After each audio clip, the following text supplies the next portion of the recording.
तर बघा दुपारची आता 1 वाजून गेली आहे. तर मी व्हिडिओच्या कमेंट म्हणजे अशा आल्या, मला दाखवल्या वाचून राधाने काल पण, आणि मी काल पण त्यांच्या मोबाईलमध्ये एक फुटेज टाकला, बोलून घेतला. तर मी म्हणले त्याच्यामध्ये, तर म्हणजे कमेंट मला अशा आल्या, मी गेले होते म्हणजे त्याच्या अगोदर सांगते, कमेंटच्या अगोदर. तर मी गेले होते बघा मैत्रिणींच्या घरी माझ्या, असं म्हणजे ती पण इथं आली होती, ती पण मी दाखवली ब्लॉगमध्ये माझ्या. ती आली ती अचानक, तिला मी मसाला दिला, अचानकच आली ती आणि अचानकच गेली. त्यामुळे जास्त काही सोबत गप्पा मारायला आल्या नाहीत. आणि मी पण गेले होते. तर आम्ही बघा पहिलीपासून शाळेत होतो. तर तुम्ही म्हणता नाहीतर व्हिडिओसाठी मैत्रीण केली असेल, तू तात्पुरती उभा केली असेल तिला कुठनं, तर ती तसं काही नाही बघा. तर मानलेला पण भाऊ असला तर आपण त्याला भाऊच म्हणतो ना, जास्तही नाही ना काय म्हणत. तर बघा त्याच्यावरनं सांगते आता, भावाचं तर जाऊ द्या, तर भाऊ बहीणच नाही मला, तर त्याच्यावरनं काय उदाहरणं सांगू तुम्हाला. आता जी आहे ती आपलं साधं सिंपल, जास्त फुगिरी हाणायची नाही, जास्त ॲटिट्यूड करायचं नाही. ती फुगिरी ॲटिट्यूड एकच आहे वाटते मला बी. आताशी बाहेर पडलं कळतंय व कसं आहे कसं नाही. सगळी माणसं आहे ती, बाहेर गेलं जरा शिकाय मिळतं, 4 माणसं सांगतात इकडून तिकडून, चाल शिकवतात, बोलतात. पूजा तुला वाचायला येत नाही तर वाचायला शिक, डान्स करत जा, रील्स बनवत जा, ब्लॉग बनवत जा रोजच्या रोज, असे म्हणतात.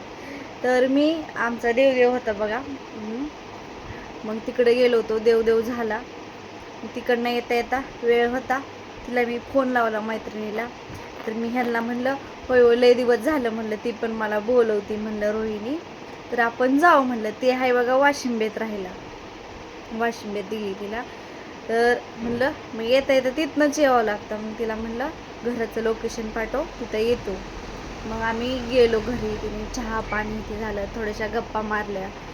तिच्या घरापाशी छान असं मस्तपैकी वातावरण होतं बघा, आंब्याची झाडं होती. आता जसं बोलायला ते तसं माझी मी तर बोलते बघा. तर मला नाही वाटत असं जास्त ही करावं लागेल मला म्हणून, त्याच्यामुळे मी हाय अशीच ठीक आहे माझ्यासाठी. तर मग तिथं झालं चहा पाणी, फिरलो, आंबे हे होते, पिऊ होती, रानात गेलो. तिचं सासरं बघा रानात काहीतरी ज्वारीचं काम करत होत्या, आणि सासूबाई पण होत्या. तर त्या आईंना मी दाखवलं नाही बघा ब्लॉगमध्ये. तर त्यांची चालू होती कामं घरातली. आम्ही गेलो होतो, थोड्या वेळच बसलो, मग झालं. मग त्यांनी वटी भरली, साडी नेसवली. तर मी साडीचं नकोच म्हणलं होतं, नकोच म्हणलं, हळदी कुंकू ठीक आहे म्हणलं आपलं, नको वटी भरू. तरी तिने वटी भरली, म्हणले असू दे म्हणले जा. तर तिने अजून एकदा मला बोलवले बघा. तर ती पण कशासाठी बनवले ती सांगते मी परत तुम्हाला. तर मुद्दा आजच्या पण व्हिडिओ खाली कमेंट आल्यात भरपूर अशा. तर पूजा तू शाळेत जात होती तर तुला लिहायला वाचता येतंय, तू खोटं बोलते. आता मी म्हणजे माझ्या पण पुढं आले की असंच वाटतंय, पूजा तू खोटी बोलते, तू असं नाही. मी त्यांना समजून सांगते मला वाचता येत नाही, मला काही पण तुम्ही वाचाय सांगा, मला ते तर ममच होतं वाचाय कोणी लावलं की. काय तर लय अवघड आहे बघा, कसं होतंय काय माहिती. शाळेत जात होते बघा, 7वीपर्यंत शाळेत जात होते, पण शाळेत काय एवढं लक्ष दिलं नाही मी जायची मॅडमची लेकरं घेऊन बाहेर खेळायला. आता बघा शाळेत अगोदर असं होतं ना, हुशार मुलं म्हणजे जे हुशार आहेत ती पुढं बसायची, ज्यांना येत नाही तिथेच मागं जाऊन बसायची. का तर आपल्याला अभ्यास करू नये म्हणून, म्हणजे असं तर कोणाला नव्हतंच वाचायला यावं होतंच म्हणून, पण वाचा येणं पण लय महत्त्वाचं आहे असं वाटतंय मला आजकालच्या ह्याच्यामध्ये लय.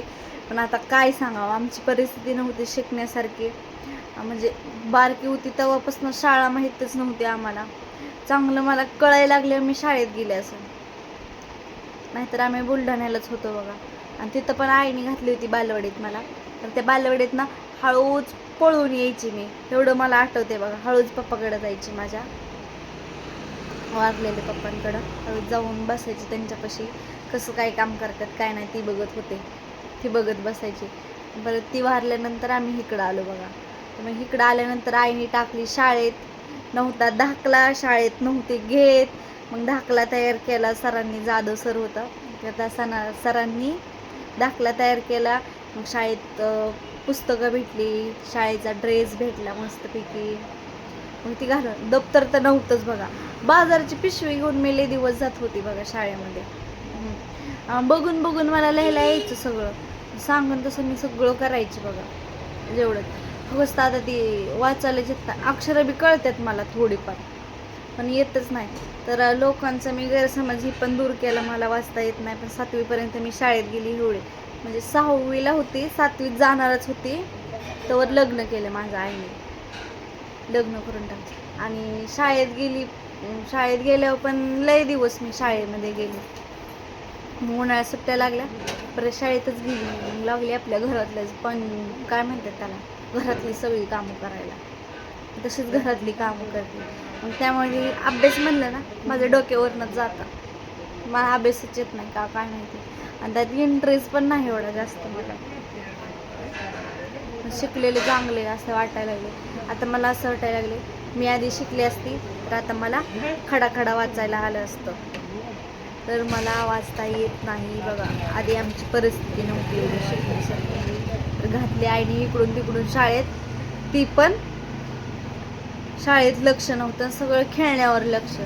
कसली पकडापकडी खेळायची, लपाछपी खेळायची, अजून काय तसल्या जिबलट्या खेळायच्या, ते काय म्हणतात असलं असं गजग वर, म्हणजे 5 दगडं घ्यायची ना असं खेळायचं ना, असं गजग तसलं खेळायचं, पेनाचं खेळायचं, तसलं खेळण्यावरच ध्यान होतं. शाळेत भेटायचं दुपारच्या सुट्टीत भात, घरनं तर डबा बी घेऊन जात नव्हते. मग असलं तर कधी कधी शिळपाकच बांधून घेऊन जायचे डब्याला. सकाळ आवरायची, आंघोळी ती करायची आणि चलत निघायचं आपल्या शाळेत. दुपारच्या सुट्टीत मिळायचा भात, ती भात खायचा, खेळायचं. थोड्या वेळ मॅडमनी जेवढं शिकवलं तेवढ्यात लक्ष. तरी मॅडम ज्या शिकवत होत्या ना त्या डबल डबल घेत होत्या, रिपीट तीच पान मला 3 दिवस देत होत्या एकच, म्हणजे ती पण फक्त अंकल्पी मधलं शिकवायला. दुसरं पुस्तकातलं मिसनी काय शिकवलं नाही मला, अंकल्पी मधलं शिकवत होते सगळे अक्षर सोपी सोपी. आणि छड्या देत होत्या की अभ्यास नाही केला की जाऊन छडी खायची नुसतं, छडी खाल्ली की विषय संपला. परत ती रिपीट तीच अभ्यास करायला लावायच्या मॅडम. राहिलं बघा हसतं या, कसं करायचं बघा बरं माझं आता, येईना जायना. सगळ्यांना असं वाटतंय मी शिकले असेल, शाळा चांगली ही दिसते, शिकलेली ही, पण मला वाचता येत नाही बघा. ओ काय करावं, लेकराला वाचता येईना. आम्हाला मॅडम जरी शिकवायला लावली ना तरी मला अशी जास्त म्हणजे काय म्हणतात, आता ह्यांनी लावली होती बघा मध्ये कृष्णाला मला शिकवायला, जास्त म्हणजे कामं राहिली ना माझी, त्या कामाकडं माझी ओढ असते. माझी कामं कधी होणार ह्याच्या वाचते. कसं करायचं मग आता, अवघड. आणि त्या मॅडमनी शिकवत होत्या, त्यांना जेवढं येते तेवढं सांगितलं, म्हणले तुम्हाला शिकवायची गरज आहे शिका. पण मी तेवढ्यापुरतच ती वाचती आणि परत ती विसरून जाते. असं आहे माझं काम. का असं काय डोक्यातच बसत नाही माझ्या, काय काय माहित नेमकी भानगड. काय करायचं सांगा बरं ह्याच्यावरनं विषय, म्हणजे आता मी कमेंट करून.